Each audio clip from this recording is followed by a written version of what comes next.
Hi everyone, this is Matthew Jennifer Card Winners, and I'm here with a Flopzilla video on facing continuation bets in 3-bet pots on January 6th, 2013. Alright, so this is my first Flopzilla series on 3-bet pots.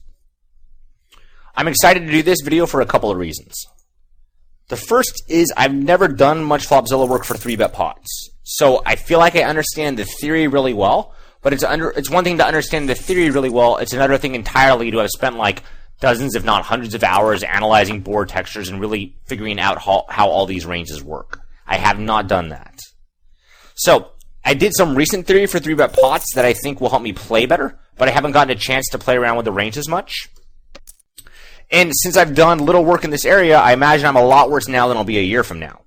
So because of that, I think this video is going to be fun and it's going to help me get better, which is always something I enjoy doing. And this will show you how to approach figuring out problems when you have some idea of what to do, but aren't great at it yet. It's really silly how a lot of people think in poker, like once you understand what's going on, you're awesome about it. Like you hear the term secrets get thrown around a lot for poker. I've really yet to meet people that have all these secrets. It seems like all the really good players I know have just spent a ton of time analyzing stuff and really understanding how like equity and all sorts of stuff that can get a little bit complex works. There's not really any secrets. You just got to put in a lot of work and hopefully have some talent. And videos are more interesting when someone is really trying to figure things out rather than reciting information they know. In most videos, I'm pretty much going in knowing what I'm going to say, even if I randomly generate flops. Not so much the case here. I'm sure I'm going to get stumped a little bit.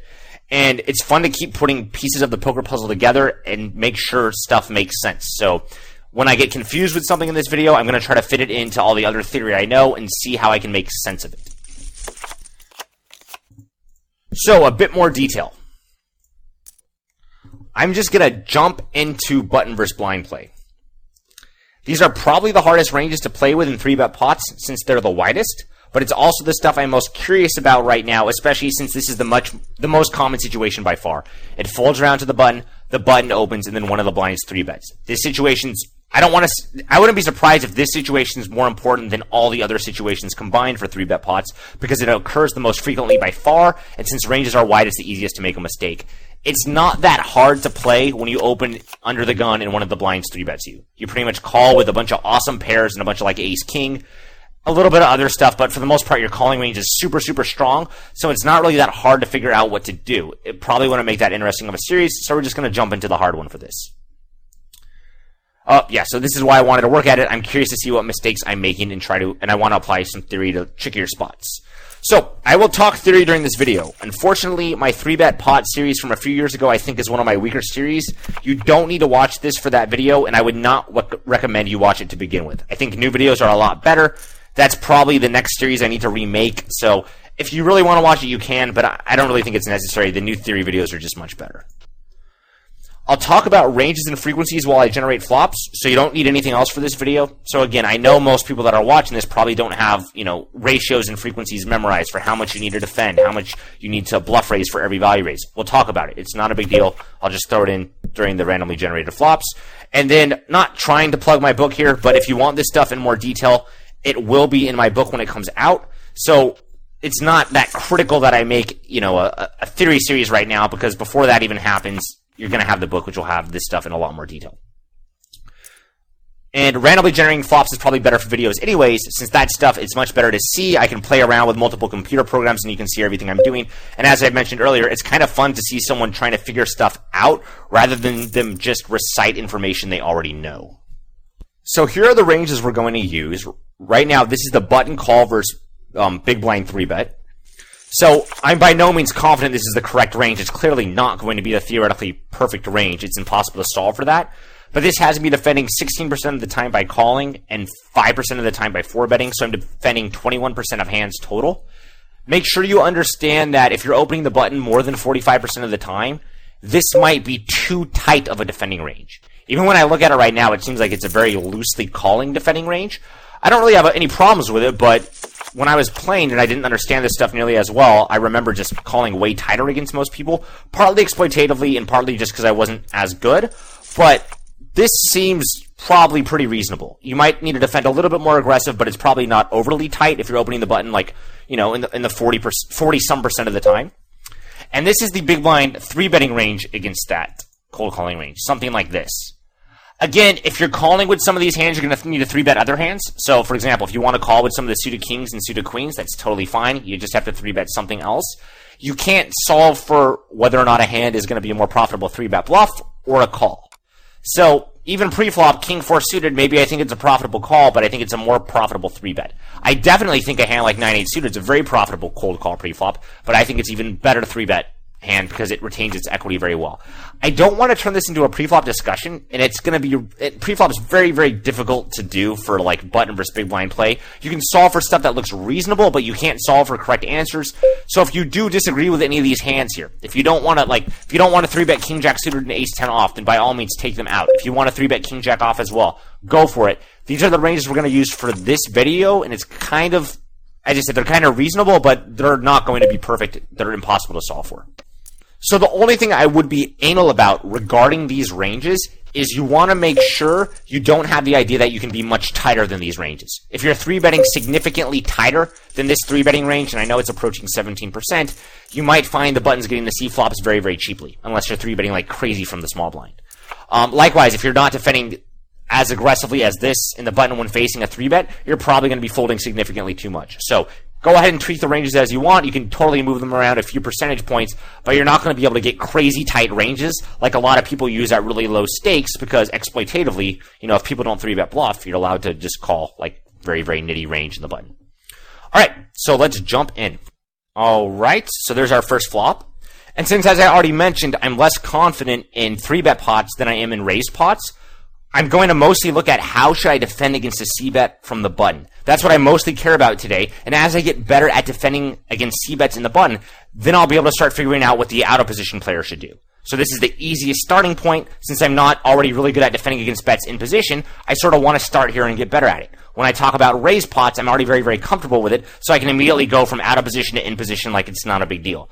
Probably not going to be able to do that as well here. Okay, so we're in position and we're facing a C-bet.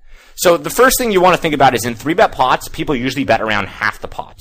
So if you want to prevent the opponent from being able to profitably C-bet with any two cards, well, if he bets half the pot, he risks 1 to win 2, so we need to defend 67% of the time.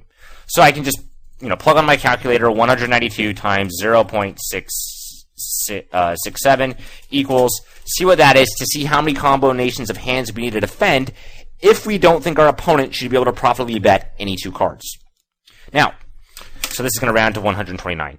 It may be possible that our opponent can profitably bet any two cards on the flop. That's fine, especially in 3-bet pots, because in 3-bet pots, I can sort of justify it by saying, you know what, even if my opponent can make a slightly profitable bet in a 3-bet pot, he had to risk a lot of money to get that opportunity. Because if I open the button to, like 2.5 big blinds and my opponent 3-bet to 9 big blinds, if I call him, even if he can make a slightly profitable bet on the flop, he still had to risk 9 big blinds to get that opportunity.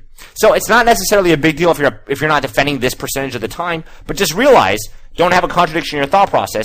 If we're not defending 67% of the time, then our opponent can profitably C-bet, pocket threes here without a diamond, which is a very, very weak hand. So just really make sure you know what you're saying if you're folding over 67% of the time, because, this board looks like position is going to be pretty valuable here.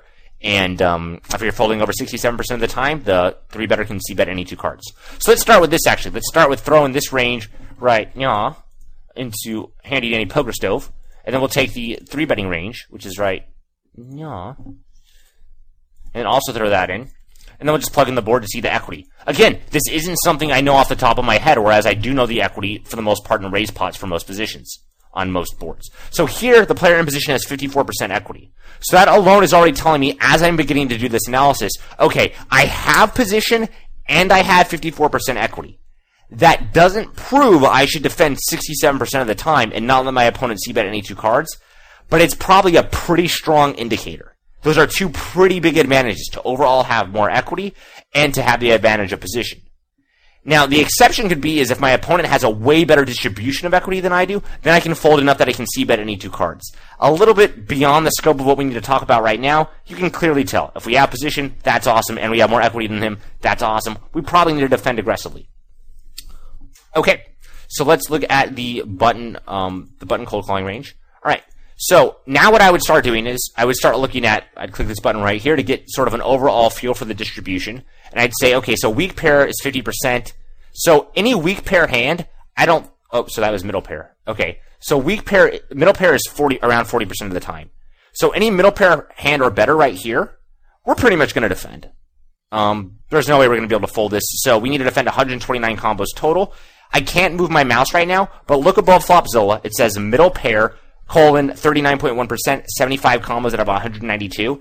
As you're doing this stuff, it's very useful to be able to write on a piece of paper, like, okay, so middle pair plus, let's say, equals 75. I believe it was 75 combos. All right, cool. So 75 combos. So let's look at our draws here. So the first thing I'm going to notice is the flush draws, and we have 20 combos of those. We don't want to double count any hand combos. So 20 is a lot, but how many pairs of these are also or how many flush draws are also pairs of jacks? Well, that looks like ace jack, king jack, queen jack, jack 10, and jack 9 of diamonds.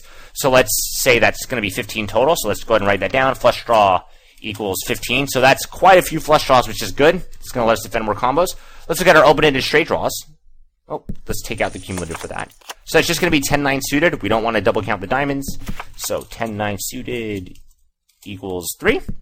And then let's look at the gutters.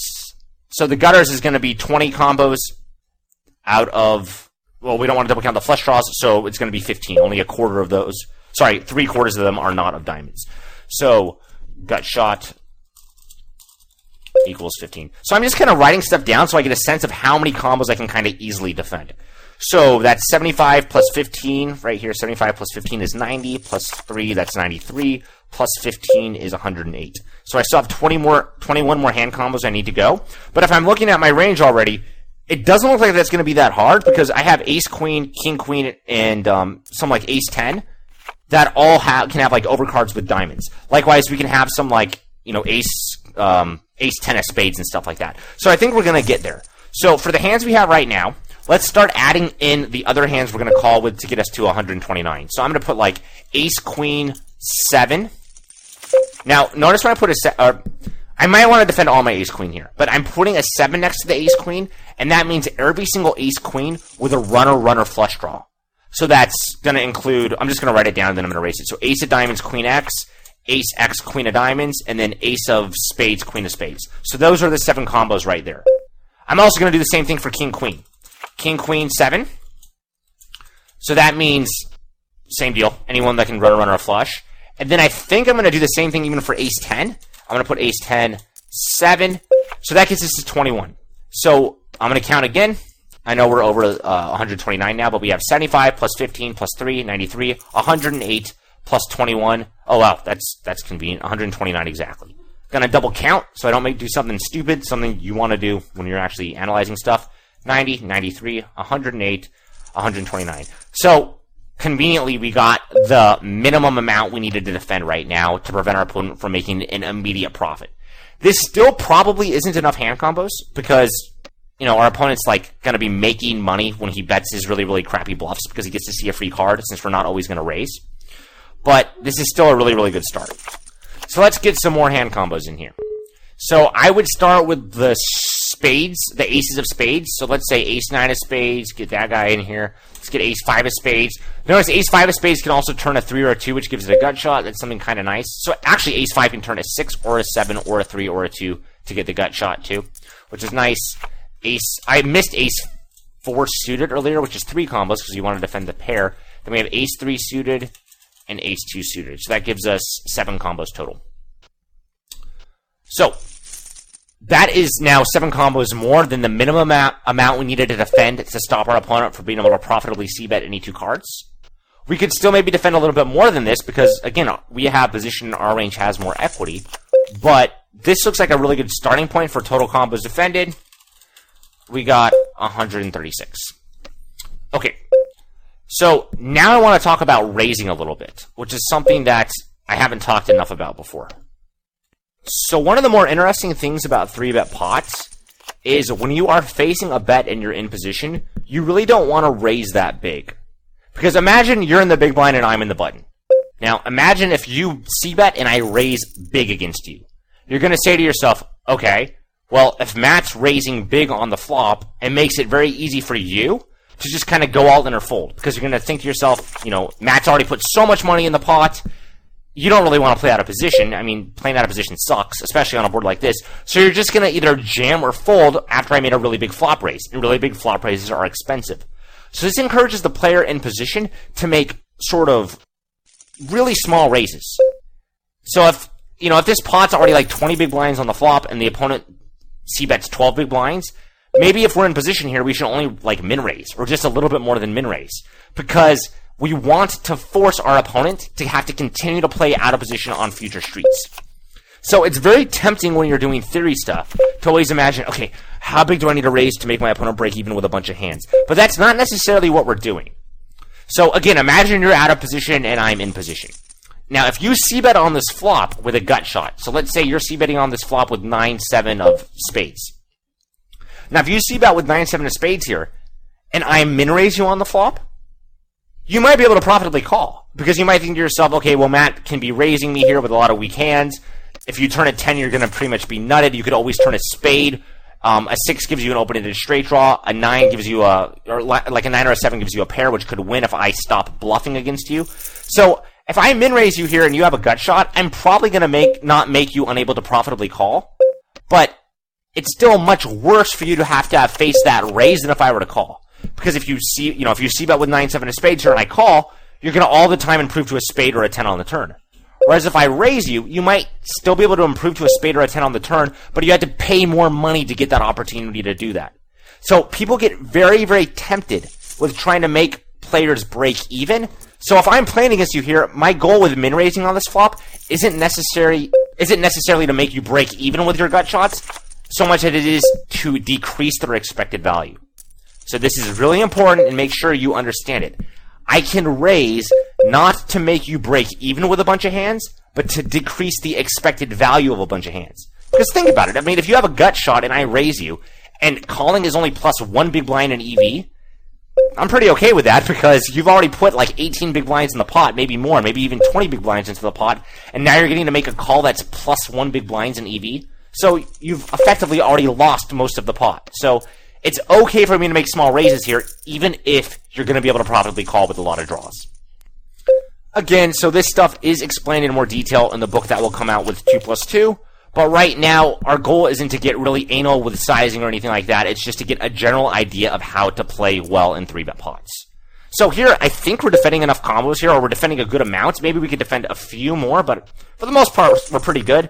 The other thing that's always a pain to take into account is, in theory, maybe we should defend some ace-queen without a backdoor draw, but I don't want to defend all of them, but maybe defending, all 8 combos is too much. So if you wanted to, you could call with, let's just put in, let's say we're going to add in, an additional ace-queen 4, then that would get us to 140. That's fine as well, too. Okay. So, I feel pretty good about that. So, now, after having done this, I have a better sense of, oh, you know what? It's actually, even when I call with this range, which is way wider than the range I usually use when I was actually playing, it seems like it's pretty doable on a board like this. So now we need to just keep looking at more boards to see, does this range still seem like it's good? And if it does seem like it's good, do we have all the right hands? Or maybe, I'm not confident at all that, 6-5 suited is better than King 10 off right now. I have to play with more boards to find out. So, good starting point. I think the first board was successful, so let's move on. So, sorry, I'm skipping around a little bit because I'm trying to pause after every few minutes of recording because it's stuff I'm not super comfortable with. So, I skipped over the raising part. So, we're going to keep playing on this board for a little bit. So, here, what kind of hands would make good flop raises? So, when we raise the flop, I want to raise strong, vulnerable hands. So, here, to me, the kind of hand that might be a strong, vulnerable hand would maybe be sort of like an ace-jack or pocket. I don't even know if pocket aces. Probably not pocket aces. Maybe ace-jack without a diamond. Because with ace-jack without a diamond, even with a diamond, you could still raise it. But with ace-jack, I'm thinking to myself, you know what? If I raise with ace-jack on this flop, and I make my opponent fold king-queen, I'm totally fine with that. He's going to outdraw me with king-queen decently often, and my opponent will have, c-bet king-queen here a whole lot. Likewise, if I raise ace-jack and my opponent's c-betting a gut shot, and he's going to either have to call or fold. If he folds, cool. He doesn't get to realize his equity. That works for me. If he calls, cool. I got additional value early on when my opponent's way behind. So here, I would probably try to raise some, because that makes our opponent have a more difficult time realizing his equity. So here, like, the kind of hands that I think I would raise here would be like ace-jack and sort of the weaker air hands here. Like, the kind of hands that would double barrel well on the turn. So it could be like one of the suited aces with a spade, because I think those are going to double barrel very well on like a spade or a gut shot turn. Especially the spade, though. So the other thing I want to look at is when I'm trying to figure out if I can raise here, because as I said, as doing this video, I genuinely don't know. I think you could, though. Let's look at the 3-betting range. How often does the 3-betting range have an overpair? Only 10% of the time here. So I totally feel fine stacking off with ace-jack here, because our opponent who 3-bet is only going to have 2-pair or set 1.5% of the time, and that's going to be sets. So for the most part, we're pretty much good to go when we have ace-jack. We actually block the pocket jack combos. So our opponent pretty much can't have a set when we have ace-jack, according to these ranges. And if I do get it in with like ace-jack against pocket queens, yeah, that's not fun or anything, but it's not that terrible. I still have like, let's look, I think we still have like 20-some% equity. Oh, sorry. So I just want to look. Against, with a random ace-jack against queens. So ace-jack, queens, evaluate, go, 23% equity. So if I raise ace-jack here, there's already a ton of money in the pot, so I don't feel terrible. I'm not putting in that much more stack depth relative to the pot size. And even if I get it in, it's not like I'm ever getting it in drawing dead. I'm getting it in with 23% equity. That seems fine. So now after having analyzed it, 20 minutes ago I would have been like, I don't really know if I raise ace-jack here. Now I'm kind of like, no, dude, I would raise ace-jack. I could be wrong. We cannot convert the equity of our hand into expected value, but at a glance, raising ace-jack seems good here because our opponent's going to be c-betting a lot of hands that ace-jack is, vulnerable to, like king, queen, and gutters. Whether our opponent calls or folds, either way, that's kind of okay. We either make him put more money in when he's behind, or he doesn't get to realize his equity. Raising ace-jack seems good. Then we balance it out with gut shots. If we make a very, very small flop raise, I would say you want around a 1-to-1 bluffing to value raising ratio here. We do not have as much stack depth as we have in a single raise pots. So in single raise pots, if we were to raise on a board like this, we'd probably raise mostly sets and then a whole bunch of bluffs and a few really awesome draws. Here we have less stack depth and we're raising ace-jack, not sets. So it makes sense to bluff less. So rather than 2 bluffs for every 1 value hand, you probably want around 1. It's not going to be exactly 1. It's going to be around 1, close enough for government work. So that seems fine to me. I would raise ace-jack and some air. And the exact air hands you use, the cool thing about Theory is it's going to work for, not only does it work for Hold'em, it even works for other poker games. Raise hands that retain their equity well, that don't play very well after calling. So here, it could be good to, like, as I said, ace-5 of spades looks kind of good because maybe we make our opponent fold, a better ace that would dominate us. That's kind of cool. Like, if we raise ace-5 of spades here, maybe we make our opponent fold ace-10, whereas if we would have called and turned an ace, that would have sucked. So, I think, I think raising like some sort of ace-5 suited hands seems plenty good. So don't raise something like ace-queen, though, because ace-queen can turn an ace or a queen, and it plays better keeping your opponent's range wider. Raise some hands that retain their equity well as the opponent's range gets stronger, and we'll be able to ship turns. So, backdoor flush draws are awesome for that. So this is the board texture I randomly generated, then I accidentally deleted the wrong thing, so I'm re-recording it real quick. So I haven't looked yet to see how much equity our hand has here. But my guess is, since we don't have top pair, top kicker when we cold call, my guess is, the king high board is probably significantly worse than the queen high board, so I would think our range has less equity than our opponent's here. Another thing that's important to note is, before we see a flop, they each have 50% equity about, both ranges. But on the last board texture, our in-position cold calling range had about 54 or 55% equity. Here, we're probably going to have less, and I would guess even less than 50% equity, but I'm not positive about that. I wouldn't be surprised if it's just both around 50. Okay, so yeah, a little bit less than 50%.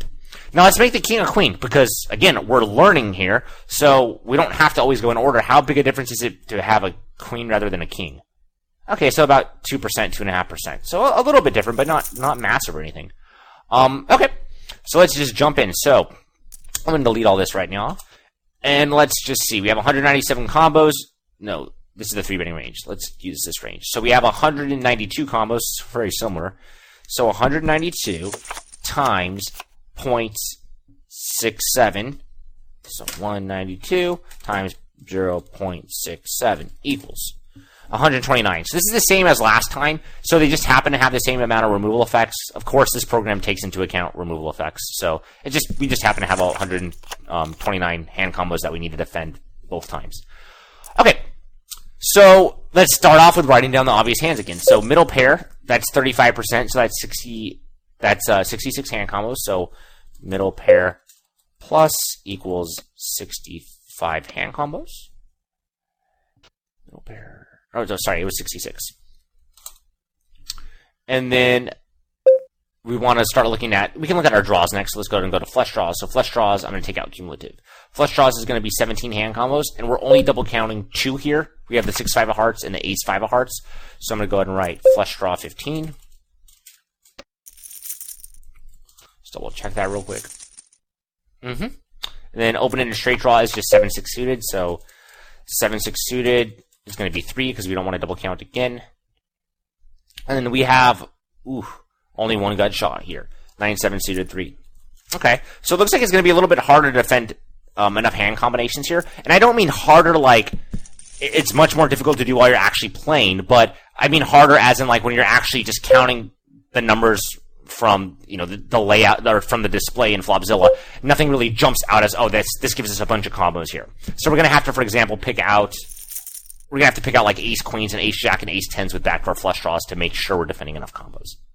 Alright, so moseying along, I'm just going to count the combos we have right now. So 66, 81, 84, 87. So, you know, just put a little parentheses with 87 just to kind of mark it.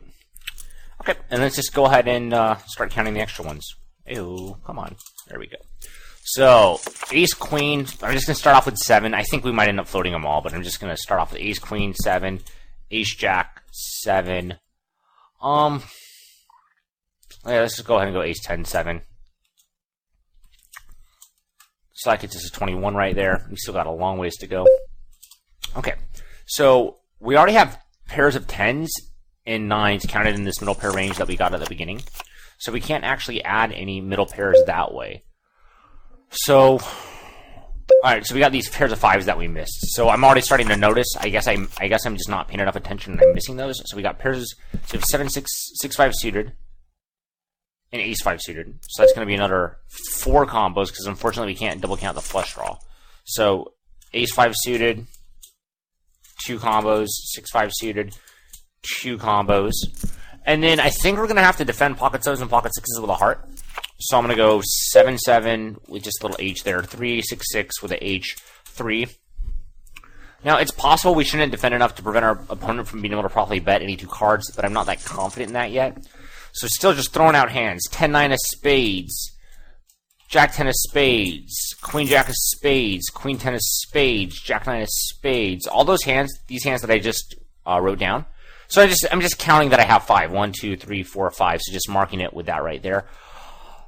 All those hands are going to bluff jam super well on the turn. Like, you know, semi-bluff. If we have 10-9 of spades and we turn a 4 of spades, we can totally jam it. Or we can call again.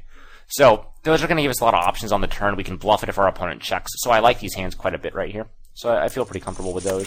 And then I think we can go back to the ace 4 of spades stuff too. So let's go ace 4 of spades, ace 3 of spades, ace 2 of spades. So that gets us another 3. Okay, so let's count these all up. 7, 14, 21, 23, 25, 28, 31, 32, 33, 34, 35, 36, 37, 38, 39. So that's going to be 39. So 39 plus 87. That's going to be 126, I think. I'm actually going to just double check it in case I'm screwing up while I talk. Yeah, 126. So we're still a little bit under. So this happens a lot when you're starting to do stuff for the first time. Now I'm really starting to think, okay, how do I get additional combos? So one thing that I've noticed as playing around a little bit with 3-bet pots is once you start raising, it lets you defend more combos more easily. It's the same deal for single raise pots. Sometimes you might be like, how do I defend 60% of my range? Well, if you start bluff raising some, you might feel comfortable bluff raising with hands you don't feel comfortable calling with. The problem with that here is I don't see any hands that I would really want to raise on the flop. Because there's not really any hands that I don't want to give free cards with. Like think about it. Like in the last board, we didn't really want to give free cards with ace jack because a queen and a king were really bad. But here, since the board's king high, I'm not really getting that feeling with anything. So one option would be to raise with a hand like pocket aces. because then that lets us bluff rate some hands, which makes it easier to defend. But it only can ever, like, we always have to take the most profitable line, in theory. So we can't say, oh, let's raise with aces so we can bluff raise, if raising with aces isn't more profitable than calling. And I'm just not that confident raising with aces is more profitable than calling, because there isn't that much draw here. And when you have a hand, like, when you have aces without a heart, you still don't really, like, freak out when the turn card comes to 6 of hearts, right? It's a 3-bet pot. You still feel pretty comfortable with pocket aces, even if the turn's a 6 of hearts. So I don't think you would raise aces. So that does make stuff a little bit trickier, and I'm trying to find the last few hand combos. So one thing we can also do is look at the 3-betting range to sort of give us a sense of what types of hands our opponent can have when he's betting. Because I don't think we're going to want to raise aces here, but maybe I'm wrong. So let's go ahead and look with this range right here. Okay, so let's first check gut shots. So gut shots is 6%. So that is a little bit more than I was expecting. Remember, a quarter of these are going to be flush draws plus gut shots, though, which are pretty awesome. Then the opponent has very few open and straight draws. Raising against flush draws is pretty good, but it's not amazing. It does let us, when we raise with aces, we're guaranteed to pretty much get all the money in early on, and which is nice when we have aces. So it's not bad when we raise and he has a flush draw, but not amazing either. So let's check out like the middle pairs, like how many 8s and 5s does our opponent have. So the way I'm going to do this is going to count how many combinations of hands my opponent has that hit either a 5 or an 8. So I'm just going to go like 1, 2, 3, 4. I don't want to count the 2 pair. 5, 6, 7. So I counted 7. I'm going to double check. So 9, 8 suited, 8, 7 suited, 8, 6 suited, 7, 5 suited, 6, 5 suited, 5, 4 suited, 5, 3 suited. So that should be 7 combinations. And 7 times 3 is 21. So our opponent has 21 combinations that are just... Oh, I missed these up here. Sorry, I missed the queen 5 suited up here. So our opponent has 24 combinations that are like a pair of 5s or 8s. So that's a pair with 5 outs. So it's pretty good when we raise and our opponent was c-betting with an 8 or a 5, which I think most people will. So maybe we are supposed to raise with aces in position, so it gives us some sort of raising range. Tough to say. Tough to say. So I am a little stumped here, but we can't have ourselves with a contradicting thought process. So if we don't think our opponent should be able to c-bet pocket 3s on this board, and I think that's a pretty reasonable thing to say, because it's like, we have just as much equity as our opponent does, and we have position here, which seems like it's a pretty big deal. So it doesn't seem like our opponent should be able to c-bet like a hand like pocket 3s profitably, because that's just a garbage hand. So I do think we have to defend more, so we have to make it happen. I remember when I was first learning how to do single raise pots, I used to think we had to defend crazy aggro, and now I just don't find it difficult at all. So I think it's going to be the same deal when we're learning 3-bet pots. At first, it just seems a little weird.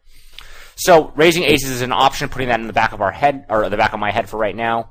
Oh, one thing I missed? I was putting stuff like 10-9 suited and stuff like that. We could do something like Queen of Hearts, Jack X. That's reasonable as well. This is 3 to flush, 3 to straight, just like, Queen Jack of Spades is. It's not as good as Queen Jack of Spades, but it's similar. Any sort of other things. Okay, so I'm not really seeing anything else. So I'm guessing what we maybe should end up doing is we actually can just raise 6 ace-ace, which is 6 combos, and then also raise 3 combos that work well, or 6 combos that work well as bluffs. So Queen 9 of Spades. Yeah, I know I'm the guy that keeps saying right now because I'm not sure what to do. So Queen 9 of Spades. Then we could also raise some stuff that we had flatted with. But if we want to go a little bit further than that, we could raise something like... Just trying to think real quick. Okay, so I cheated for a bit and thought about it.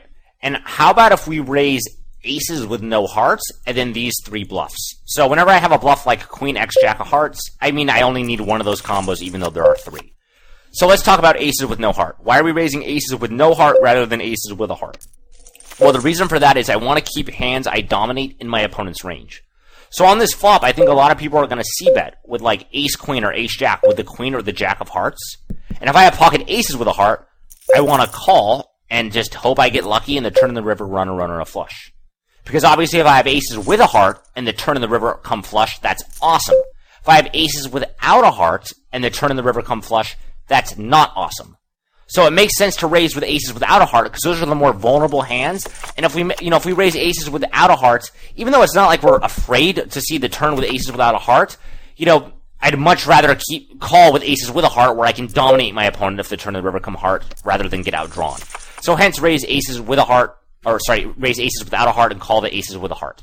It's important to note that now that we made this little raising range, we don't want to double count aces. We have aces right here and in this middle pair range. So what I'm going to do is make this a 63 now, and then I'm going to put this equals 6 for all the combos in our raising range. Okay, so now let's double count to see how many hand combinations we have, because it's easy to lose count when you're doing a bunch of stuff at once. 63 plus 15, that gets us to 78. 78 plus 3, that gets us to 78 plus 3, that gets us to 81. 81 plus 3, that gets us to 84. So we got 84 combos right here. I'm going to put a little 84 right here so we just remember. Then right here, I'm just going to count all these separately. 8 plus 7 is 15. 15 plus 7 is 22. Then this gets us to 24, 26, 29, 32, 33, 34, 35, 36, 37, 38, 39, 40, 43 hand combos. So that gets us to 43. So 84 plus 43 equals 127. And then we're raising 6 combos, so 127 plus 6 equals 133. Okay, so now that we have 133 combos, I don't know if we're defending quite enough because we want to defend 129 to stop our opponent from making an immediate profit. 133 is not that much more than that. So if we have to add in additional combos, after this, it's kind of anyone's guess for what to add. I would think the most likely place to start would be to add some more ace-queen off. I want to briefly explain why I don't like ace-queen offsuit. The problem with it is it's a hand that doesn't really do anything. It doesn't do anything well. So with ace-queen, if our opponent bets and we call, yeah, it's nice when we turn an ace, but if we don't turn an ace, let's say the turn card comes to 2 of diamonds, do you bluff with ace-queen now once the opponent checks the turn? Because on one hand, if you bluff with ace-queen, you're probably going to be bluffing too much, and you're going to kind of waste all of ace-queen's equity, because the nice thing about ace-queen is it can win at showdown against like ace-jack, ace-10, and a whole bunch of other bluffs. The problem with just checking down ace-queen, though, is if the turn and the river, let's say, both come a complete blank, our opponent might have been bluffing on the flop with like a 5x hand. Or our opponent might have been bluffing on the flop with like a 4x hand if the river card comes like a 4. And then we end up losing with ace-queen to our opponent's random 5 or 4, maybe even a random 8. Theoretically, I don't imagine you're going to be able to bluff ace-queen, otherwise you're going to be bluffing too much. So you probably do just have to check it down and lose sometimes. But I just wanted to point out why I'm not a huge fan of the hand here. Though it looks like you're still going to have to defend some ace-queen combos. In fact, ace-queen could even be better than this like sort of queen-jack, 3 to a flush, 3 to a straight stuff with the heart. I don't think it's going to be as good as like the queen-jack of spades because, you know, if the turn card comes a 3 of spades, we can't really ever be dominated with queen-jack of spades. We're in pretty awesome, not awesome shape, but it works well as a bluff. Whereas if the turn card comes a 3 of hearts and we have queen-jack off with the queen of hearts, we can already be dominated. We can already be drawing dead if our opponent has a nut flush. So, not in love with a few hands in this range, but it looks like we just have to defend them. So, probably defend what we already have, and then also add in a few ace-queen combos. Exactly how many to add in, it's sort of anyone's guess, but not too many because we're already defending, you know, more than the bare minimum we need to against a half-pot size bet to make our opponent unable to properly bet any 2 cards. One final option would also be we don't even need to really have this raising range if we don't think aces play more profitably as a raise than a call. Then we just have to start calling with these hands instead. Also an option. It's not possible to tell which one's really best, I don't think. Okay, so let's randomly generate a new one. Okay, so Jack 8-5. That felt enough like the other board we did that I'm not really going to do this one. I'm just going to go again. Okay, so Ace 6-2. This one should be kind of interesting, actually. So let's go ahead and jump in. So I'm going to go ahead and delete all this. Now, if you are working on your game a lot, I would highly recommend you sort of neatly organize all the work you do. I think it's really useful for 2 reasons. The first reason is it lets you track your progress sort of skill-wise.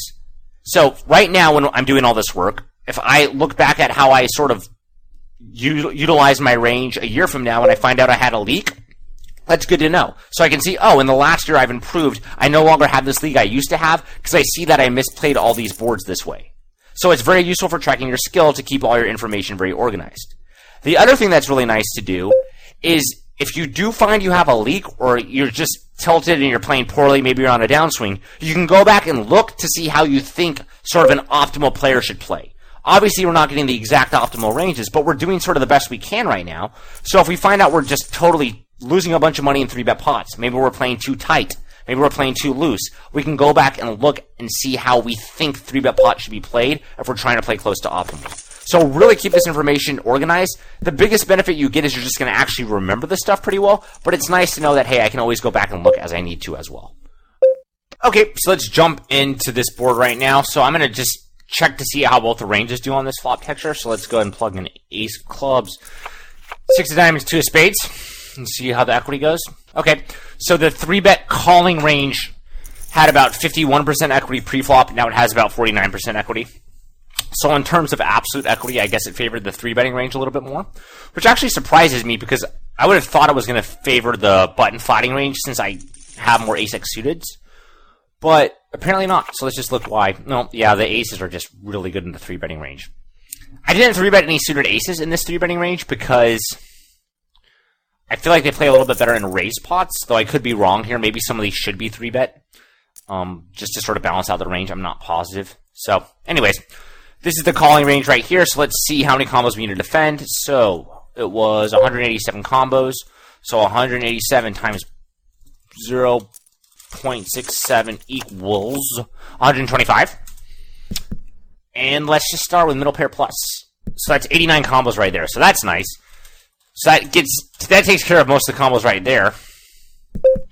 It's important to note on this board texture, actually, this is a board texture where I know I was taught when I was first learning how to play quite a while ago, like, these are just awesome boards to c-bet, because people just fold too much on them, because they're hard to float. There's not a lot of hands you can call on the flop and be like, oh, I've got 2 overcards I can call, or oh, I've got this weak pair I can call, or even 3 to a flush, 3 to straight's kind of hard. I mean, it's hard to come by on this board. There's, like, none of it. There's, 8-7 suited, and I guess even king-queen suited is not really 3 to a flush, 3 to a straight, because there's not many ways to make the straight. So it's a board texture where I think we want to really, in position, make sure we're defending enough, because even though at first we're like, oh, middle pair, 89 combos, we got most of it taken care of right there, because none of these are going to be folded. But we need to make sure we're floating enough. Otherwise, our opponent can sort of just c-bet any 2 cards profitably.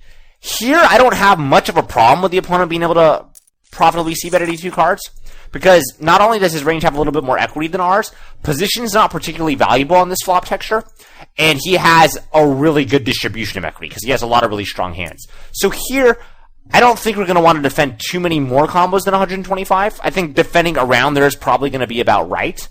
I think that'll be fine. The opponent can still run a bunch of flushes since he 3-bet so many suited hands, but for the most part, I think we're good here. So, I'm sorry, I think we're good if we just defend around 125, so let's see how we can do that.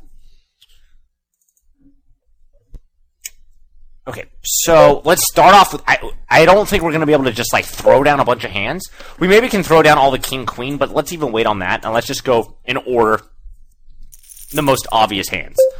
So, let's do the suited stuff. So, king-queen suited, so I'm even just going to put the 3 next to it. King-jack suited, king-10 suited, king-9 suited. There are, of course, only 3 because only 3 make the runner flush. Queen-jack suited, queen-10 suited. And then after this, you can always debate whether or not is 9-8 suited better than king-queen off.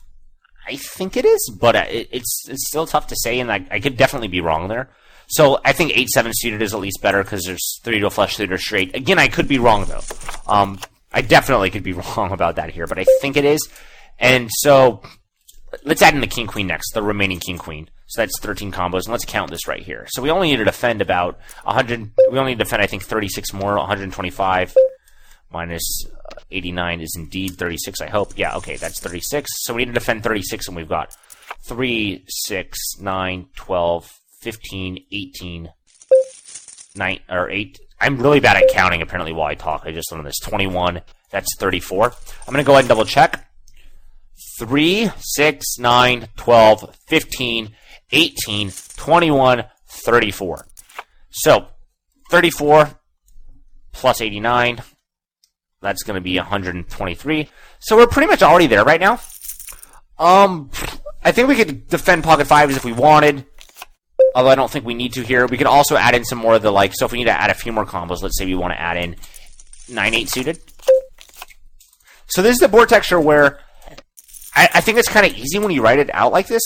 It doesn't seem like it's one of the harder board textures to do, compared to other board textures where we have to start thinking about if we want to raise and how do we find all these combos.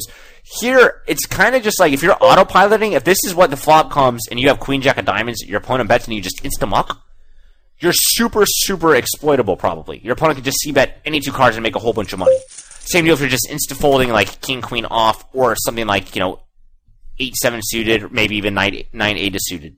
So even though I don't expect these hands to be like highly profitable calls, they probably are slightly profitable calls, and if you're not calling with them, you're very, very easily exploitable.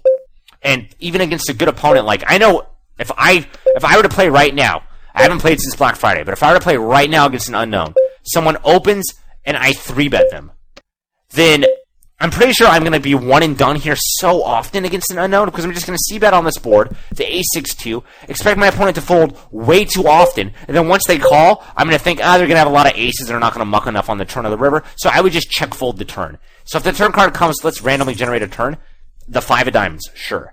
I'm probably not going to be check raising very much as the pre-flop 3-better. I'm probably not going to be check calling very much. So ask yourself the questions that I'm kind of asking myself right now.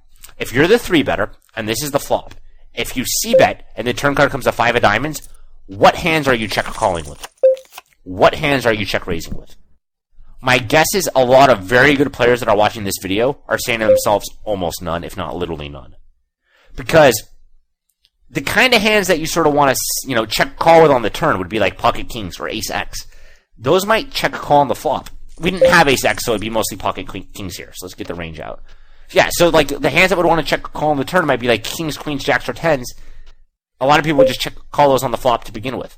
So this is a board texture where if we're in position, we can imagine a lot of our opponents are probably going to play similar to the way we do, where they're sort of betting the flop and planning on check folding the turn, and that makes our flop floats very effective. And that's kind of what we need, because on this board, let's be honest, if we float with king 9 of diamonds, that's not like it's an effective float. We can never turn top pair. We can never turn a straight. We can never turn a flush. We can't even really turn that awesome of a draw, right? Even if the turn card comes a diamond, which is the best possible card, it's probably better than a king, then it's still not that great. So in order to make our flop floats profitable here, our opponent needs to be check folding the turn at a pretty decent frequency, and from our own experience, that seems like it makes sense. It also makes sense when you get involved with all the theory, but that's kind of gets stuff more complicated. And at the end of the day, even though theory is a very, very useful tool, it also really just helps when you kind of put yourself in both players' shoes. So here, I actually like this range a lot because I'm thinking to myself, okay, if someone were to float with all these hands and I was the 3-better and they were to float with these hands against me,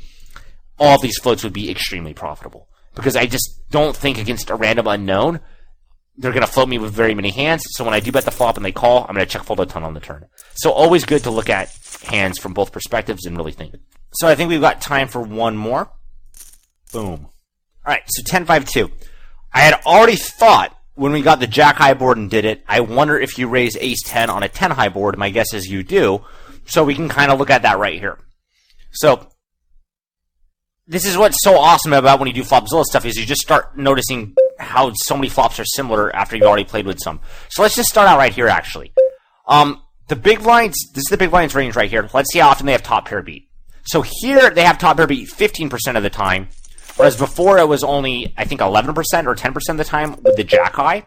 Again, the board might have been a little different. It might have had a few more or a few less sets. So like here, there's sets of 2s in the big blind 3-betting range, which not every big blind 3-bets 2s, but I have them in here to 3-bet and 5-bet, which is fine. So here they're in here, and ace-10 is beat 15% of the time. I still think ace-10 is going to be able to raise, so that might seem a little bit weird, but keep in mind, when you raise ace-10, you can value raise not hoping your opponent chips. So like if I raise ace-10 on this board, I'm probably expecting my opponent to sort of 3-bet all in when he has jacks, queens, kings, or aces. So if I raise and my opponent calls, I'm probably like, yeah. But if I raise and my opponent 3-bets, I'm not hating it. But I'm going to be like, ugh, I didn't really want to get 3-bet. I mean, he's going to flip over a draw pretty often. He's probably going to have to bluff sometimes with like ace-queen and ace-king if I'm raising him aggressively. But, I was hoping he would just call or fold. That's totally fine to do that. Do not make... It's a very micro-limit mistake. I mean, it happens all the time at small stakes, too. I don't mean to say, like, no one makes this mistake. But especially at micro-limits, from what I've seen, people really don't understand how you can raise a hand not wanting to get re-raised. That happens all the time. You can bet a hand on the river. Like, how often on the river do you bet fold? That's exactly what I'm talking about. You're betting, hoping your opponent doesn't raise, because if he raises in that case, you even have to fold. So, not a mistake you're going to see so much as you climb up the limits, but totally fine to raise ace-10 here and not want to get 3-bet jammed on. I think it's good. All right, so let's delete this again, and then I know I kind of just went out of order, but then we're going to go methodically now. All right, so I just plugged in the board texture, and I see that this range has 49% equity, which is less than it had on the jack high. So when I see something like that, I'll sometimes play around with it. So let's see how much equity we'd have if the 10 was a jack. So 51, so that's almost a 2% increase. So that's, you know, the jack high board in terms of absolute equity seems to hit our range better than the 10. Let's try the queen. Queen is only 48, so that surprises me. I was expecting the queen to have more. So maybe if I'm a little surprised, I'll go open it up and just look around. Yeah, we've got our ace-queen here, but apparently we don't have as many queens as we have jacks. Okay. Or maybe the queen just hits the opponent's 3-betting range better. We'd have to look around a little bit more. Let's check the king. King is less still, not surprising. And the ace is even less still. Okay, so that's just stuff good to know. Play around with that stuff a little bit as you're randomly generating flops. So the 10 high board. So let's see how many hands we need to defend. So 196... times 0.67 is going to give us 196 times 0.67 is 131. So 131 combos. We've defended about that much before. We can do it again. And since now we've already learned a little bit, I'm going to put like raise, you know, ace 10, 12, and air 12. So we'll figure out what the air is going to be later. But we're going to want to raise for ace 10. I think ace 10 raising it superior than calling against most opponents. I could be wrong here, but I think it's clear to see how raising ace 10 has a lot of really good things does a lot of really good things for our range, and it lets us defend more aggressively. So I think even if we don't want to necessarily raise all of the ace 10 combos, I think we're going to want to raise at least some, and I'm just going to start off with assuming we're going to raise them all. We'd also balance this range with a few draws, but it's nothing we need to get too into detail right now. The same thing for the previous board textures as well. You're always able to pretty much raise your awesome draws. I assume you don't need me to tell you that, but in case it wasn't clear, as we were doing a lot of stuff at once, like a range of ace 10 and air isn't going to be balanced. You need to add in a few other things too, especially the draws. Okay, so let's just start with where's the weak pair. Okay, so weak pair or better, we're going to defend for sure. So that's 36.7%. So let's look. 72 combos, so weak pair plus equals 72. So that takes care of a good amount, but we still got quite a ways to go. And again, we're not going to want to double count ace 10, so we'll just be aware that that's there. Let's look at the draws next. I'm going to take off the cumulative button. So we have no open-ended straight draws, which kind of sucks. Flush draws, we have 18 minus however many make pairs. So how many pairs of fives are there? There's 2 pairs of fives. So we have 18 minus 2, so we have 16 flush draws. Flush draw equals 16. And then we got gut shots. Oh, yeah, those are coming along for sure. All right, so that's 6 of those. We don't want to double count the flush draw. Okay. Just a quick thing to note. Just kind of stuff to think about as you're doing it. Like, another thing that's kind of neat is if, like, you call, like, let's say we call on the flop with ace 4 of diamonds or ace 3 of diamonds. Maybe we keep our opponent like ace jacks or ace queens or ace 9s in his range that he'd fold to a raise. So it's kind of important to think about that stuff when you have ace 4 of diamonds here. You might think, okay, I have ace 4 and ace 3 of diamonds. Let's say we want to raise those hands because I want to make my opponent fold the aces that dominate me. And also, if I get it in with ace 4 or ace 3 diamonds on the flop, I got a gutter plus an overcard plus the nut flush draw, and I think my opponent will stack off weaker flush draws on the flop. All that stuff seems like a pretty good argument to raise the ace 4 and the ace 3 of diamonds specifically. Again, I do not know if those are better better draws to raise than something else because you can't solve for it. But everything like logically about raising these seems to make sense to me. It seems consistent with all the other theory and stuff that I know. So for right now, I'm just going to roll with it and assume we raise these. Okay, so we got the gutters in. And then now we're just going to have to just defend a bunch of overcards. So let's get a sense for how many hands we have right now.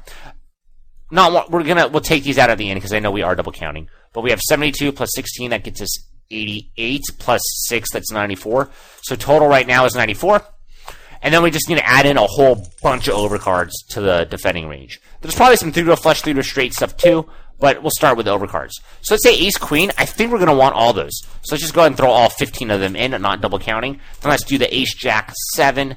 Ace-10 we already got, so we don't need to worry about that. Let's do king-queen-7. Again, that might not be enough. We might want more than that. Let's do king-jack. Let's do king of diamonds, jack-x for 3. And let's do king of clubs, jack of clubs for 1. Let's do queen, jack of clubs for 1. And we might need to add in more than these. I'm just kind of getting it started off, getting the ball rolling. Okay, so that's a good start, and let's just keep adding the stuff that I think we're gonna want to call for sure. So let's do ace, like ace-9 of clubs, ace-8 of clubs, ace-4 of clubs, ace-3 of clubs, ace-4 of clubs, ace-3 of clubs. Okay, I don't think we already counted all the pairs, I believe, right? Weak pair, yeah, we had ace, so we already counted all the pairs. Okay, so a good starting point. So now we still need to add a few more. So let's just count how many we have. 15, 22, 29, 32, 33, 34, 35, 36, 37, 38. Sometimes I'll just like throw a bracket, like right here, 38. So to me, of course you want to learn your own notation if you do stuff like this. But for me, this just means everything to the left is 38. I'll count once more, 22, 29, 32, 33, 34, 35, 36, 37, 38. Okay, so we still have a ways to go. So let's keep looking for sort of like backdoory stuff that we like. Another thing I'm going to do now is I'm going to start throwing in like the sort of obvious air that I want to raise. So for example, I like raising with the stuff that's going to let me ship the turn really easily. So, you know, in general, I want to bluff raise with stuff that makes the easiest turn jams. That's not always going to be like stuff like gut shots, because gut shots aren't as ideal as a hand that will like sort of signal whether or not I should jam on the turn. So for example, I'd rather call with sort of a naked gut shot and then raise with sort of like 3 to a flush, 3 to a straight, because the 3 to a flush, 3 to a straight will let me just give up when I completely miss, or if I hit some draw on the turn, then I can ship. It's harder to do that with just like, you know, a naked gut shot. So let's do the 3 to a flush, 2 to a straight. So 7 of clubs, 6 of clubs. Cool. You're on my team. 8 of clubs, 6 of clubs. No, you're not in my range. See, I got to get better at that. 9, 7 of clubs. 9, 8 of clubs. And, you know, I very easily could be missing something as we do this. But let's jack 9 of clubs. That one has an overcard, but I still am going to raise it. I'm going to keep going along with, like, queen 9 of clubs. That'll also work decently well there. I'm even going to do king 9 of clubs. Because we have to add several bluffs here. So we might, you know, we're not going to only have 3 to flush, 3 to straight. It's not that nice. We can raise the sort of, like, queen jack and stuff that we didn't want to call with. So let's do that. Let's say we want to have queen of clubs, jack X. That's 3. I think we actually still have the kings, actually. Sorry. It wouldn't be clubs either way. It would be a hand like king of... no, it would be... See, I know I'm freezing up a little bit because I'm not that fast at 3-bit pots. So it would be something like queen of diamonds, jack X for 3. There we go. So how many do we have right here? We have 1, 2, 3, 4, 5, 6... Then we have 9. So we probably want to add like at least 1 or 2 more. We don't need to necessarily go all the way up to 12. Fours with the diamond will actually work. That's not awesome, but it's not terrible either. So that's something I'm just keeping that in my mind right now. I'm not sure if I want to raise fours with the diamonds. The cool thing about fours with the diamonds is I can double barrel the 3 and hit like a super tricky straight when that happens, or I can just sort of check back on a diamond and try to win at showdown. So like if I raise with fours and turn a diamond, I don't have to barrel. And the other thing I can do is just bank the 4 on the turn, which is always awesome. So fours with a diamond could be okay. I think the video is going to be running out of time soon, so I'm just going to throw that in, although you might be able to find a better bluff raise than that. So that gets us kind of a balanced raising range here. So let's just see. We don't want to double count this stuff, so let's take out the 2 flush draws to make that 14. And let's take out the 12 ace 10 to make this 60. And then let's count the raising range. So 12, 13, 14, 15, 16, 17, 18, 21, 24, 25, 26. Cool. And then we had 38 kind of hands here and sort of like the jank stuff. So let's count this up now. So we have 60, 14, that's 74, plus 6, so that's 80. 80 plus 38, that gets us to 118. And then 118 plus 26, that gets us to 144. So we defended a lot of combos here. So let's see what percentage of our range we're defending. So 144 divided by 196 Oh my gosh, equals 74%, 73.4% of our range. So this is, you know, like, this seems probably what I would guess is like closer to optimal. Again, no one really knows, but I think we're going to want to defend at least 67% of the time here, defending up to 73.4%. That doesn't strike me as too loose, to say the least. It might even be still too tight, because there's just so many ways that hands can improve here in our opponent's bluffing range and in our floating range. So even though this might seem like, wow, that's aggressive, like if you're not, you know, a very experienced player, if you're playing still low limits, you're probably thinking like, this is crazy aggro. And I'm not at all advising that if you're playing really, really low limit games, you should just jump in, start defending crazy wide. It's hard to do, and your opponents probably aren't 3-bet bluffing enough to justify it. At higher stakes, yeah, you're probably going to need to defend much closer, I would guess, to ranges like this than the kind of stuff you're probably using if you haven't done math like this before. So thanks for watching, everyone. I hope you enjoyed watching the video as much as I enjoyed making it. I feel like I learned a lot while making it, and it was pretty fun and interesting trying to figure stuff out sort of on the fly. So I hope you enjoyed watching it too. And one thing I hope you kind of take from this video, other than just learn a lot about 3-bet pots and how ranges work, is whenever people say like poker secrets, like, I got a poker secret, it's, you know, you got to pay all this money and I'm going to teach you all these secrets, you're going to win a bunch of money. I don't think that's real. Because even though I feel like I understand the theory to poker very, very well, and I understand the math behind this spot and the theory behind 3-bet pots very well, I'm still not like super awesome at them because I haven't spent a whole ton of time really studying and memorizing ranges on different board textures. We haven't even touched different bet sizing. So there's all this stuff where even if you understand what's going on, if you understood this while I was explaining it to you, or even if you understand it on your own without someone explaining it to you, it doesn't mean you're just going to be awesome at doing it. So hopefully this really makes you sort of change your thoughts regarding like all these like poker secrets players have, because I know especially when it comes to really amazing players, a lot of people tend to think they have like these guarded secrets that they don't want to share with anyone because if someone else knew it, they'd be awesome at poker too. For the most part, that stuff's really not going to exist. The people that are really, really good at poker are the people that understand this stuff, have put in a ton of work playing around with different bet sizings, with different ranges. How often do you hit a king high board compared to a jack high board? Even something like as simple as whether a board's queen 10-6 or queen 10-2 is a really big deal in a spot like this. So those are the kind of players, I think, for the most part, that are going to be like the players that dominate in the future, and even the players that are dominating now, because there just isn't any really magical secret. It's just you have to know poker, you have to understand the math behind the game extremely well, and how each player's range works on different board textures to play very good poker, and that's not something that you're going to be able to do quickly. That's not something where if some awesome player explains it to you in 1 hour, you're immediately going to be able to go and just crush everyone. It takes a lot of work. Hopefully you enjoy doing the work, because hopefully you enjoy improving, but it's going to take a lot of work to get better, so it's something that you definitely want to spend some time doing if you hope to climb up stakes and keep improving. Thanks for watching, everyone. Take care. Bye.